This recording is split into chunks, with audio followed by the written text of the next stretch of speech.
Hola, ¿cómo les va? Aquí estamos para, como lo hacemos casi todas las semanas, poder reflexionar un ratito en el mensaje que nos deja la palabra de Dios. Y en este fin de semana recordamos la transfiguración del Señor, aquel acontecimiento en el cual Jesús toma consigo, junto a él, a Pedro, Santiago y Juan, ese núcleo tan cercano, esos amigos tan íntimos que tenía, los lleva al monte y allí se transfigura, sus ropas quedan blancas, de un blanco absoluto, radiante, resplandecientes, y aparece conversando con Moisés y con Elías. Y entonces Pedro, que no sabía qué decir porque tenía miedo, dice: Señor, ¿querés que hagamos 3 tiendas? Una para Moisés, otra para Elías. No entendía, tenía miedo. Decía: acá estamos bien, se sentía bien, pero tenía miedo. Y luego entonces quedan solos con Jesús cuando se oye la voz de Dios Padre diciendo: este es mi Hijo muy amado, escúchenlo. Y les dice Jesús, como les venía diciendo hace unos días, un tiempo ya esta parte, que Él tenía que morir y resucitar.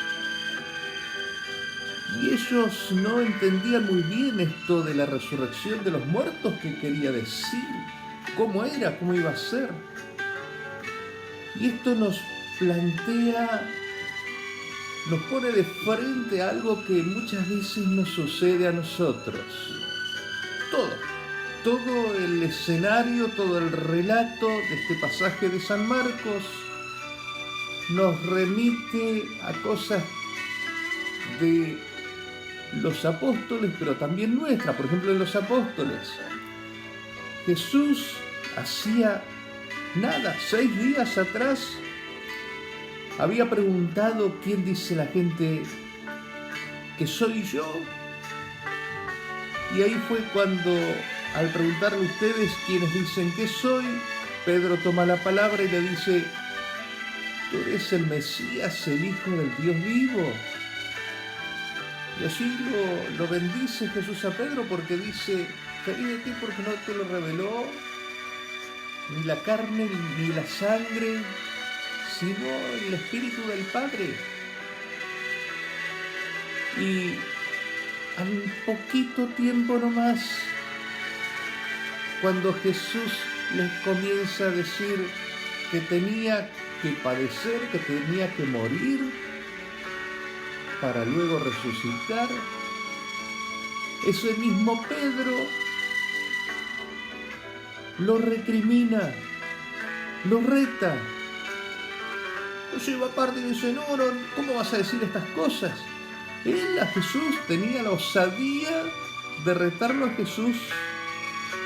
Y entonces es cuando Jesús le dice: apártate de mí, Satanás.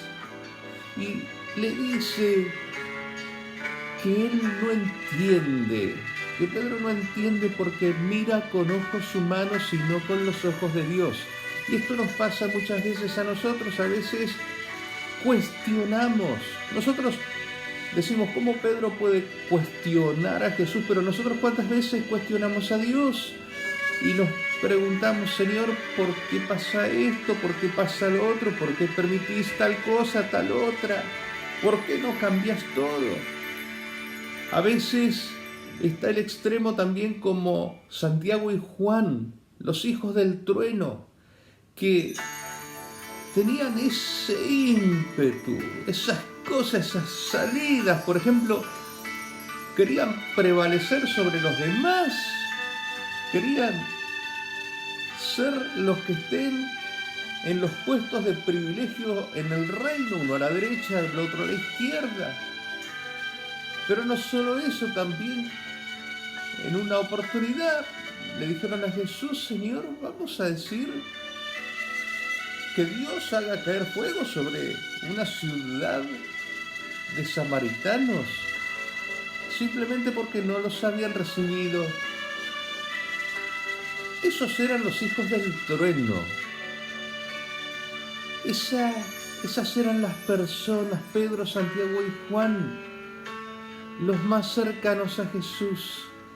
Por tanto, para estar cerca de Jesús, para llegar a formar esa comunión con Él, esa cercanía tan grande, no tenemos que fijarnos tampoco en que Él no nos va a elegir, no nos va a decir: vení conmigo, vení, subí conmigo al monte porque seas perfecto, porque seas, no sé, tengas una cultura tremenda. No.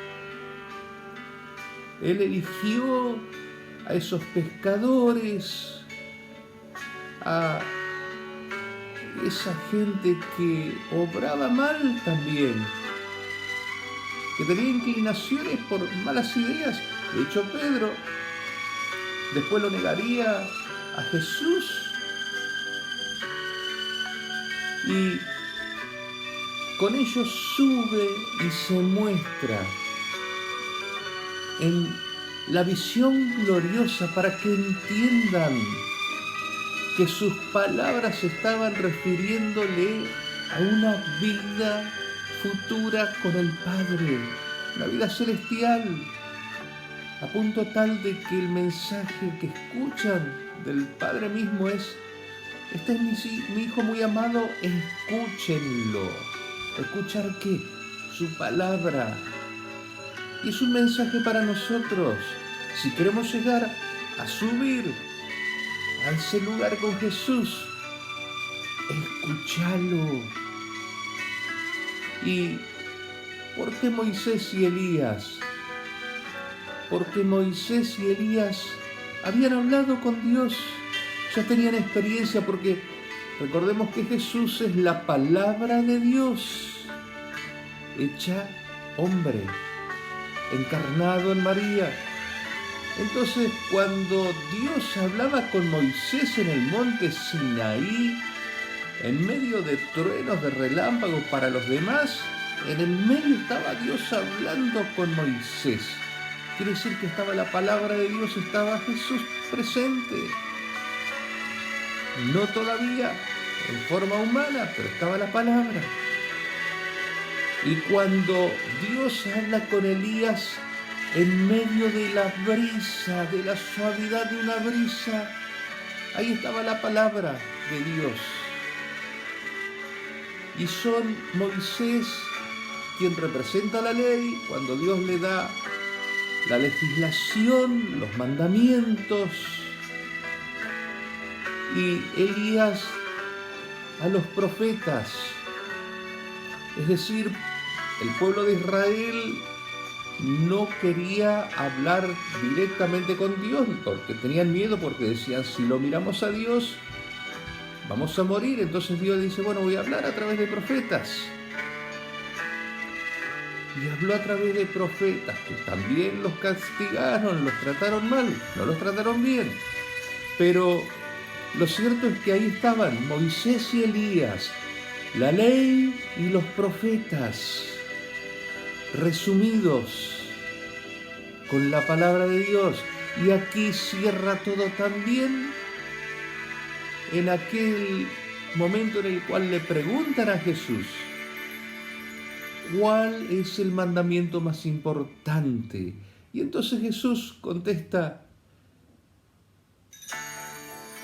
amarás a Dios por sobre todas las cosas y a tu prójimo como a ti mismo. De estos dos mandamientos dependen toda la ley y los profetas. En estos dos mandamientos se resumen en el amor a Dios y al prójimo. Y este es un mensaje para prepararnos para esta Pascua. Jesús, presente con la ley y los profetas, sintetizando en el mandamiento del amor a través de su palabra, el resumen de la ley y los profetas y transfigurando, es decir, haciendo radiantes las vestiduras, transfigurando también, convirtiendo a ese Pedro, a ese Santiago y a ese Juan que necesitaban algo más todavía porque no entendían esto de que tenía que morir Jesús. Y entonces les muestra la gloria, les muestra su parte resplandeciente, radiante. Así como al fin de semana pasado habíamos visto, siempre el primer domingo de Cuaresma dedicado a las tentaciones, habíamos visto a un Jesús que ayunaba, destruido físicamente por el ayuno, que es tentado y supera las tentaciones. Hoy vemos a un Jesús radiante, resplandeciente, los dos extremos. Y así vamos a transitar este tiempo hasta la Pascua, en esa conversión que nos lleve a subir ese monte a la espera de la resurrección, y que nuestras vidas también sean transfiguradas, sean transformadas, que entendamos, que comprendamos, porque a nosotros nos puede pasar lo mismo que a Pedro. A veces tenemos miedo y a veces no entendemos nada y no sabemos interpretar las cosas de Dios, porque nuestra mente, nuestro entendimiento es limitado. Pues bien, allí está entonces la forma de ir avanzando, de subir con Jesús, para decir qué bien se está aquí, pero entendiendo que el camino de la resurrección necesariamente pasa por la cruz,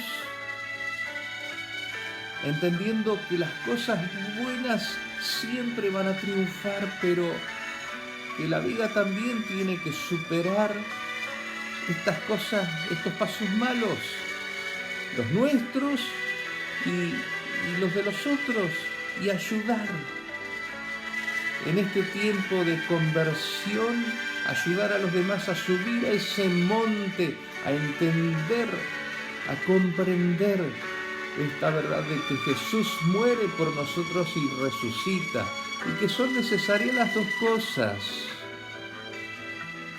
Así entonces vamos a vivir este tiempo hacia la Semana Santa transfigurados, llamados a una conversión, a transformar nuestras vidas de la incredulidad a una vida de fe, del cuestionamiento hacia Dios a la vida de aceptación de la verdad de Dios.